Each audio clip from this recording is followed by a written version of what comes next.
Yo, what's good? We are here for another installment, another episode, if you will, of terrible fraud schemes that are done wrong, and we're going to talk about it. I'm going to give my attorney take.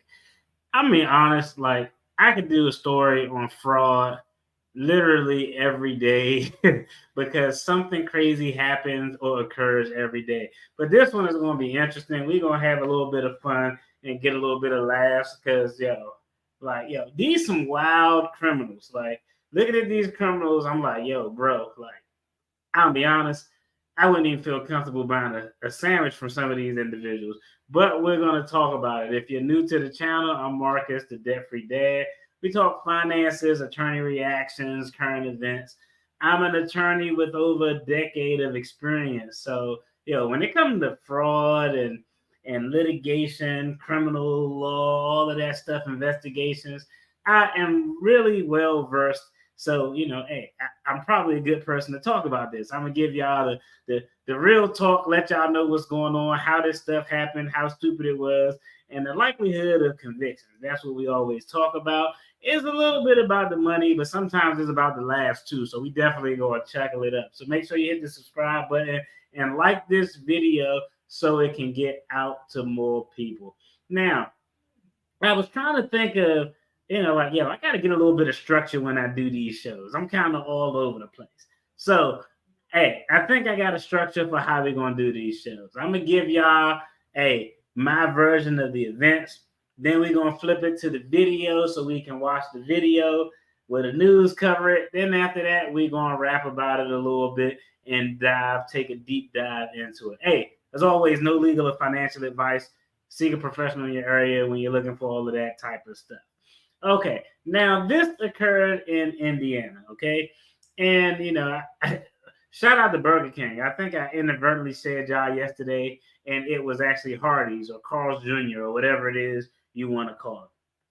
But in Indiana, they had a collective group of employees who decided to pull a finesse game, run a play, run a scam, whatever it is you want to call it, okay? Now, in the fast food industry, people have scams all the time. It was one person who committed a scam. I think it was a month or two ago, and everybody foolishly was like, man, that was really smart. And yeah, it's smart if you have a low IQ. But it was one scam at a fast food place where an employee made a fake employee account, fake social, all of this bogus stuff, and was getting actually paid to this fake non-existent employee. So we see fast food scams all the time. Now it's funny because when we hear the media talk about it, they talk about it like it was, oh man, it was just complex. That's is after 10 o'clock. That stuff ain't complex. It's the easiest fraud ever. My daughter's 12, and I'm sure that she can get to the bottom of this. Like Scooby Doo and the Mystery Crew can figure out how these crimes are occurring. So if you're engaged in a scam at a fast food place as an actual employee who like working the cash register or flipping fries, the chances of your scheme being complex is very slim. Like it probably take, I don't know, somebody maybe an hour to figure out what was going on once they look at everything. So this is what happened. You got a collective group of employees at Hardee's. Now they're supposed to be cleaning out the shake machine, taking orders, working the drive-through. But how do y'all think they stole this money? There's only two ways they could steal it. Either go to the cash register or finesse something with the credit cards. And I don't know who uses cash at a fast food restaurant or uses cash, period. So as people were coming up through the drive-through to pay for their items, these employees would pull out their phone, take a quick picture of the information on the card, right?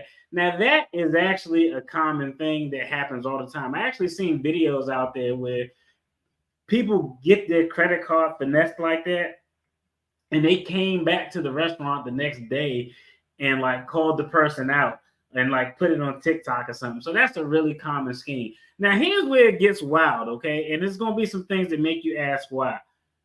Customer comes to the drive-through, employee takes the card to do the transaction. They maybe turn around real quick, get a quick snapshot of the front and the back of the card.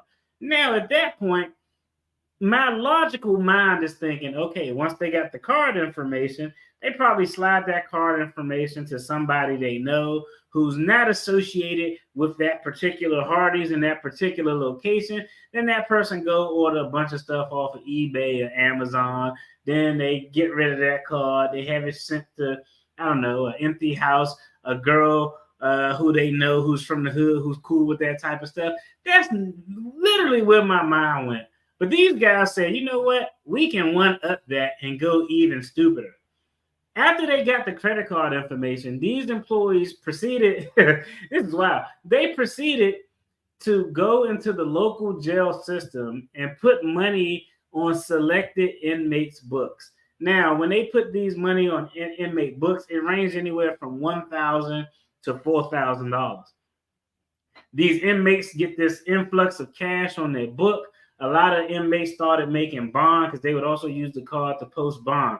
Now, when the inmates get out of jail, what would happen is when they get out of jail, some jail facilities will issue inmates a debit card. So any money that you have on your account will actually be given to you on a debit card. So you got all your money that you had on your books from people putting it in. You got your money on your account from working, making 10, 7, 30 cents an hour or whatever it is. Now, effectively, one, it was a dumbass idea, but effectively what they did was they took illegitimate money off the credit cards and tried to filter it through the jail in order to get clean money coming through on the way out. Now, again, not a complicated scheme, is actually pretty damn dumb, but the question is going to be, well, one, how would they do this? Why would they do this? And how would they get caught? But before I talk about that, let's go ahead and watch the videos a couple of minutes so y'all can get the details. I just gave y'all the Reader's Digest version, but we about to dive into this video. What's going on? I appreciate you tuning in. Thank you, thank you. I appreciate everybody who watch and support, and we're going to get into some of this tomfoolery that we got going on here.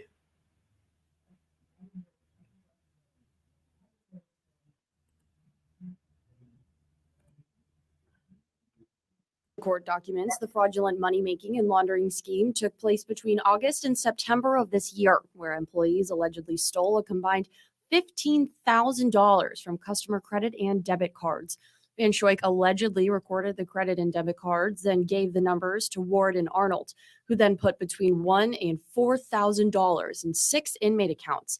Deputy Sheriff Andrew Hynek with the LaPorte County Sheriff's Office says, quote, I was made aware of the alleged fraud within the LaPorte County Jail. Specifically, several inmates has bonded out of the LaPorte County Jail immediately following their Securus inmate communication system, accounts being loaded with large amounts of funds, what was later reported as stolen credit and debit cards. Court documents say from there, another unnamed person involved in the crime posted bond at the jail for the inmates in cash. The inmates were given debit cards upon their release, something the case detective says is a standard practice.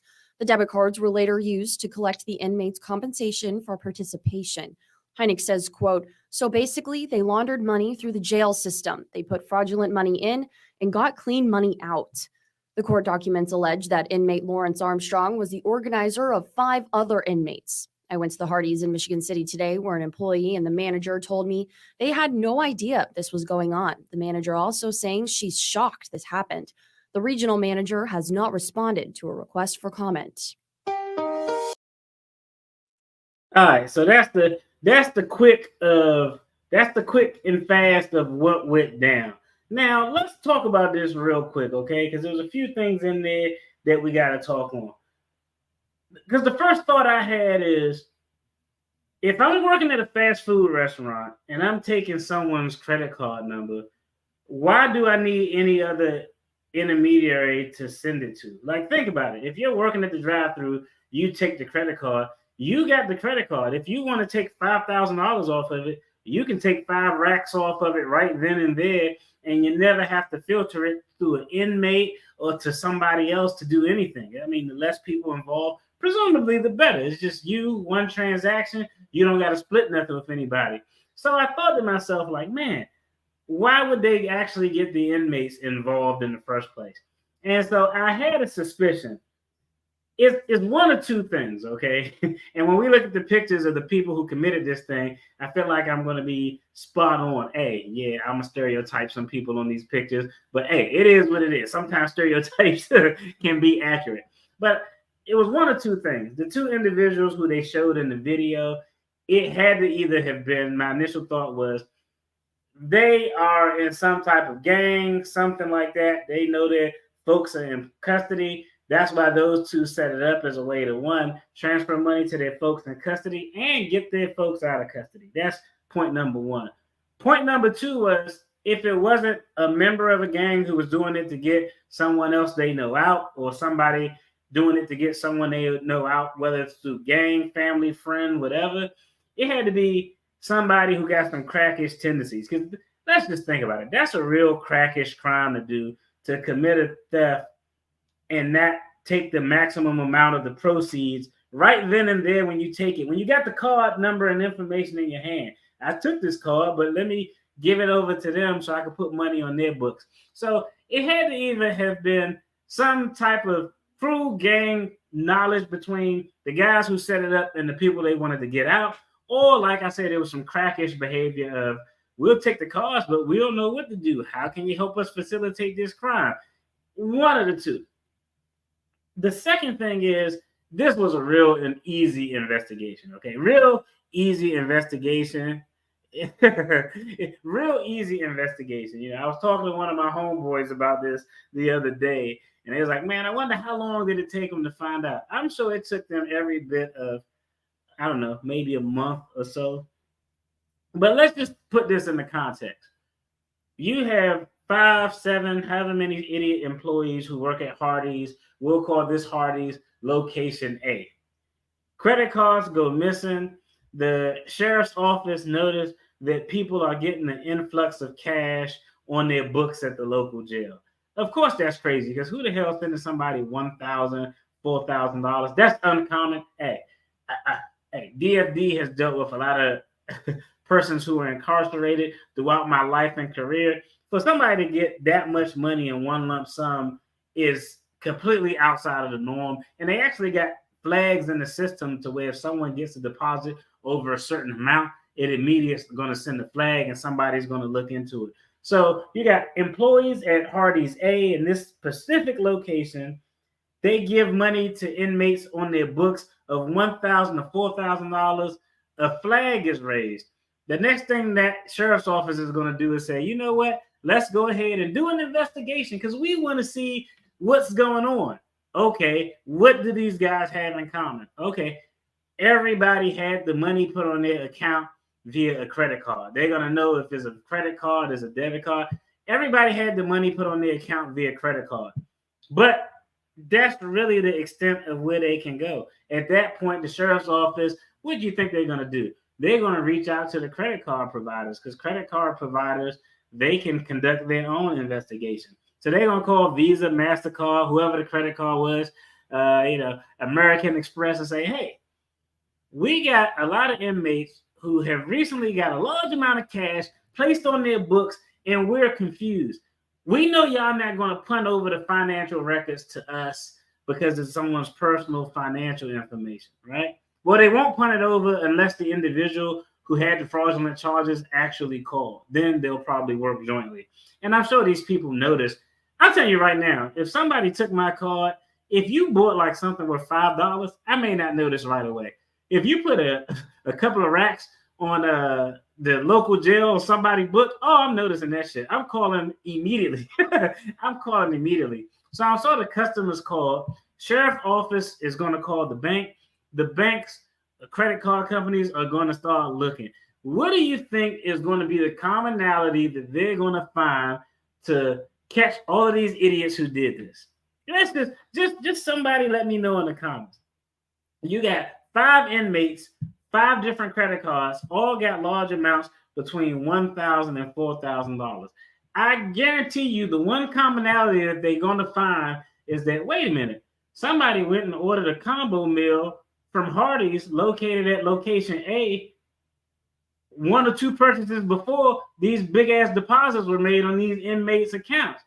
Where do you think this fraud started that. So, of course, now it's just easy. You look at all the credit cards, they're going to look and notice that all of these credit cards have in common. Because, I mean, think about it. If you took the credit card from Hardee's, there clearly was a Hardee's purchase on it. The people are going to say the last purchase I remember before all of this fraudulent stuff was me buying a number 5, 7. I don't know what Hardee's sell. I eat at Hardee's and probably since I was like 10. But that's going to be the last purchase that the customer is going to notice. So they notice that all of these customers bought a number 4 from Hardee's before all of this money was put on these inmates' account. Then they're going to say, you know what? Let's call over to Hardee's. What does Hardee's have? Hardee's has a shift calendar. So we know the schedule. We know who was on the shift at the time this was going on. We can identify which cash register did the particular charge go from. So you'll know if it came through the drive-through. You'll know if it came from somebody sitting at the front desk. It'll be, all at the same location. That's the same thing I did. I said, maybe if they worked at like, different Hardee's or something like that, or, like, it probably would have been smart, but not all at the same location. So this was immediately stupid. This is one of the most unintelligent fraud schemes I've ever seen. And I thought it was hilarious because the news was like, they got away with $15,000. I'm going to tell you right now, even if I was a state prosecutor, if somebody brought a case to me where you have a group of people, y'all saw them damn people in that thumbnail. It's like 8 people. You have all these people, and the only thing that they stole was $15,000. Generally, that's going to be on the bottom of my list to get to. I might not even prosecute it. I might be like, hey, the victims were made whole. They got their money back. Credit card companies can eat a $15,000 loss. So the question is, well, DFD, all the resources they're going to take to prosecute all these people for $15,000 isn't worth the government money. Why would they even move and prosecute this case? Well, you know what? You know why they prosecute? Exactly. $15,000. Like, come on. $15,000. If I stole the card, why would I'm not giving it to an inmate. I'm at least taking it off for myself. But all of these people did this for $15,000. It absolutely makes no sense. But the question is, why would a local prosecutor's office, you probably got an attorney who's making, I don't know, let's say local prosecutor's office, maybe $70,000 to $80,000, $60,000 to $80,000. You got administrative staff who got to do stuff with the case, the court file, the folks at the credit card company doing this investigation. You probably got hundreds of thousands of dollars tied up in a 60, 90-day investigation looking at it for $15,000. So if I'm the prosecutor, the question is, why would I even prosecute this if fiscally it doesn't even make sense for me to waste the resources to do it? Well, there's something called the stupidity factor, okay? Anytime I see something like this, it's just so stupid that I can't let it go. I've actually prosecuted cases and investigated cases at the federal level for $2,500. Not because it was a big deal, because $2,500, I mean, we burnt that in, I don't know, we probably burnt that in 3 hours of doing research and actually doing paperwork easily. If probably less than that. That's probably burnt in 1 hour of work when you look at what everybody's salary was. But the reason I prosecuted that case and moved forward with that case, because it was so stupid. You already got people in jail who are doing idiotic stuff. So the thinking is, you know what? If you're already in jail, we might as well keep you in jail. So that's why this case got prosecuted, because it was just so stupid. And they was like, you know what? Since these guys are playing stupid games, y'all going to win a stupid prize. And the wildest part is it was just so easy to do. It was so easy, so convenient. It was essentially a case with a bow at the end. But now we got to take a look at the perpetrators, okay? Because I told you, as soon as I saw this, my initial thought was it had to be members from maybe a crew or some gang trying to take care of the folks in the gang, or it's extremely crackish behavior.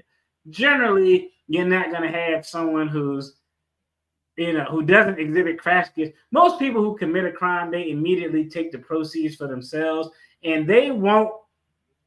Most people who commit a crime aren't going to include somebody else to get the benefits of it who's not even really responsible for the taking. Because the guys in custody didn't do anything. They just benefited from the people working at Hardee's.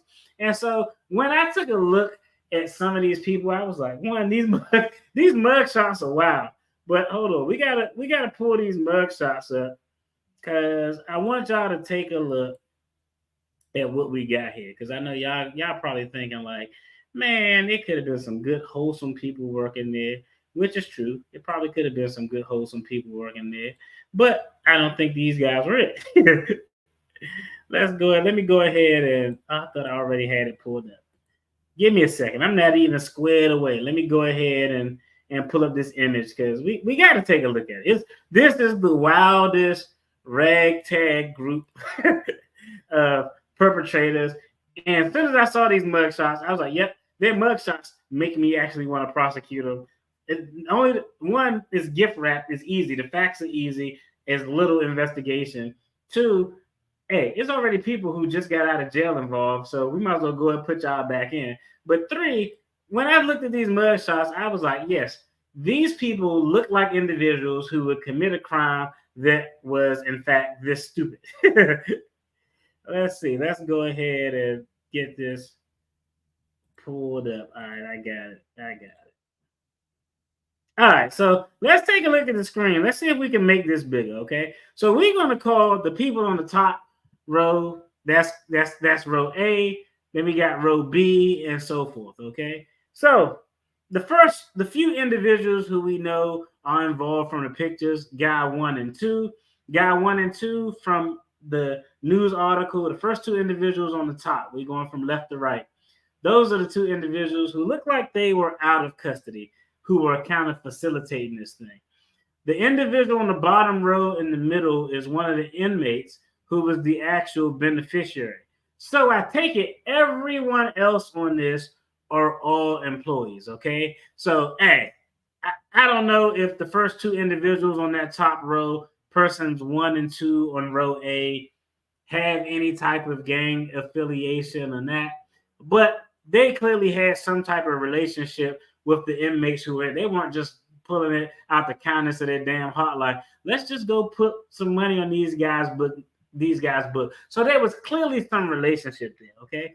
So first thought, like I said, some type of relationship, maybe gang relation, maybe just knowing from the neighborhood. The second thing was crackish behavior, okay? Now, okay, I want to keep this serious, but sometimes we gotta call it what we call it, okay? This is not a crime where the police, and I know, like, hey, I've worked with law enforcement. I've been a defense attorney. I've seen the worst of the worst in law enforcement.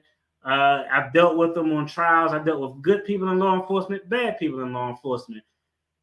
Yes, there are some instances where the police will whip your ass upon the arrest. Now, that ass whipping, it could be your resistant, it could be just a complimentary ass whipping that goes along with the arrest. We don't know what it was, okay? But when we look at the individuals, we're going to take the guys who facilitated, we're going to take person 1 and 2 at the top out. We're going to take the gentleman on the bottom row who was the inmate in the middle out. The rest of these characters are wild. Let's go down to row B, 4 people over. I don't know if they whooped this sister's ass before the arrest was made, if this is how she normally looks, but I don't know if she got tuned up. It could just be a cold game. These cops could have just been pissed off, but she looked like her whole face is on swole status, like crazy. I don't know if she had an allergic reaction to the handcuffs, if she got stung by a bee and it kind of set off something, if she had low blood sugar and she started swelling up. But these collective group of individuals generally look like people who would commit some type of crime.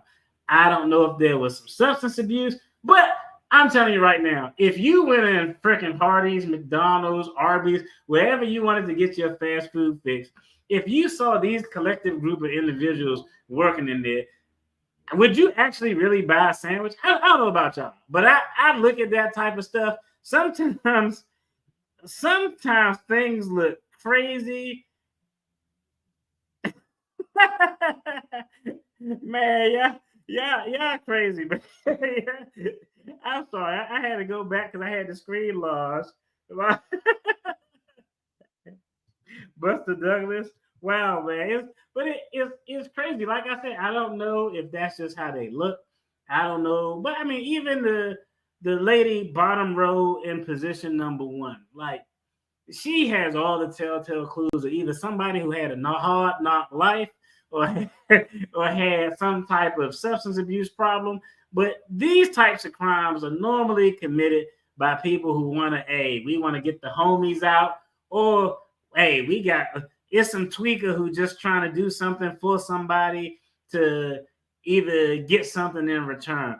I'm thinking what happened because the news article didn't discuss it, but yeah, this poor sister right here, like, we need to file a complaint with internal affairs because she shouldn't look like that getting arrested for $15,000 of collective theft. Like, think about it. It's 10 people involved and $15,000 is an issue. I don't think that's indicative or warrants an ass whipping unless she could have just wilded out though during the arrest. So we don't know what happened. We don't know if that's her natural face. We don't know if she on blood pressure medication that made her face swell up. But these is a comical group of characters, and I would just be honest. I wouldn't even want to buy my Mick-fil-A or whatever it is I'm getting from these group of individuals. They immediately giving me cause to pause. If I handed my card to any of these individuals at the drive-through, and I do that, I don't know if y'all do that when y'all go through a drive-through, but when I go through a drive-through, typically I never hand my card because, like, I mean, one, I just don't want to hand anybody my card. Typically, when I go through a drive-through, because I'm overly cautious, because I know this type of stuff happens and goes on all the time, I just have everything on my phone. I use Android Pay, so they'll hold the thing out the window. I just reach out the window, boop, scan it. It's all good. I don't got to worry about nobody taking anything off of it. Even when you use it through like Samsung Pay or Apple Pay, they actually generate a number that's different from the number on the card. It's a specific card number only associated with you scanning it through the app. So that's kind of the approach I use to always avoid this allergic reaction. Yeah, something happened to that sister. I don't know what happened to that sister. I don't know if she was deserving of it, if it was an ass whipping, but that was really crazy. And that was definitely not the Brady Bunch. That's like I don't know. That's definitely not the Brady Bunch. But then, like I said, I don't know about y'all, but yeah, like, would y'all really eat a meal if any of those people was y'all waiter? Like, nah, I'll tell you, man. Yeah, especially not the girl who got stung by bees. I just couldn't do it. It wouldn't be something that it would give me a red flag off the jump. That's just me personally. Now you gotta look at the staff before you eat at a restaurant. If everybody look crackish, then you turn around. Yeah, I mean, like, hey, I worked at a fast food restaurant before, so everybody isn't gonna look all put together. You're not gonna show up in your finest. You know what I mean? I get that, but just don't look mad sketch. Don't look mad suspect. You know what I mean? But that's what happened. That's how this fraud is going down. These guys were charged with a bunch of felonies, some thefts. I'm sure they're gonna get the book thrown at them because that's what I would do. If it's only $15,000, it ain't the money there. But I'm gonna make an example out of these people, and plus, I just think it's funny. Yeah, particularly if she's having an allergic reaction. Cops don't care though. Cops, when people get arrested, you can get jacked up, and cops don't care. I remember once I represented a guy, and I can't even remember what he was charged with, but it wasn't something major. And during the arrest, he was getting a little. He wasn't like he was resisting arrest, but it wasn't like crazy. He wasn't in full blown trying to assault the officers. So they shot this guy with a taser. Now you know when those tasers come out, there are two prongs that shoot out. And the farther the distance, the wider the prongs spread. So when the prongs come out, they don't come out straight parallel. They kind of come out at an angle because the farther you are, when those prongs hit, they want to have distance. And then the further the distance the prongs are, the greater the electrical current that goes through when they hit you with a taser. So they shot this guy with a taser. Taser, taser, taser. Pow. They shoot him with the taser. The prongs come out. One sticks like in the guy's stomach and his lower chest. The other one from the distance, because you got to think about it. When you get tasers, the tasers that us regular civilians can buy, the maximum distance, I think, is 10 feet. So you can only get 10 feet worth of distance, 10 feet worth of distance. Police officer, law enforcement tasers, I think they go 17 or 20 feet.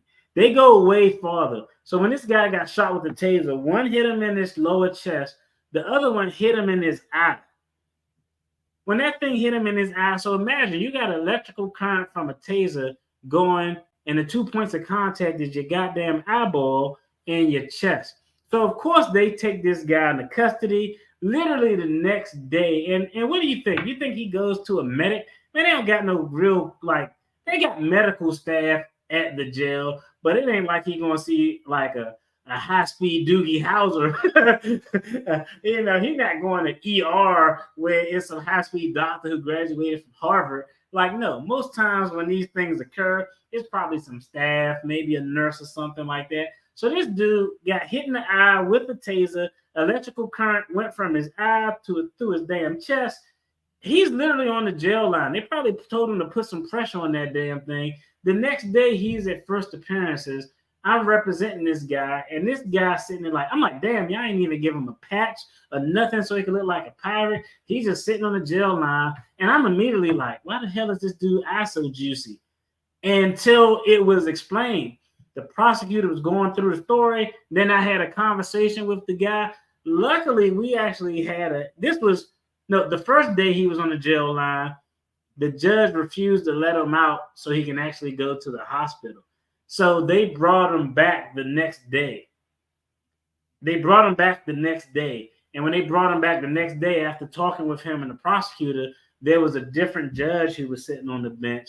And I was able to talk to the judge so that the judge actually would agree to allow this dude. Because when they let him go, they're not just letting this dude walk out the jail. He's going to be in custody. They're just going to take him to a real hospital so he can get actual real treatment.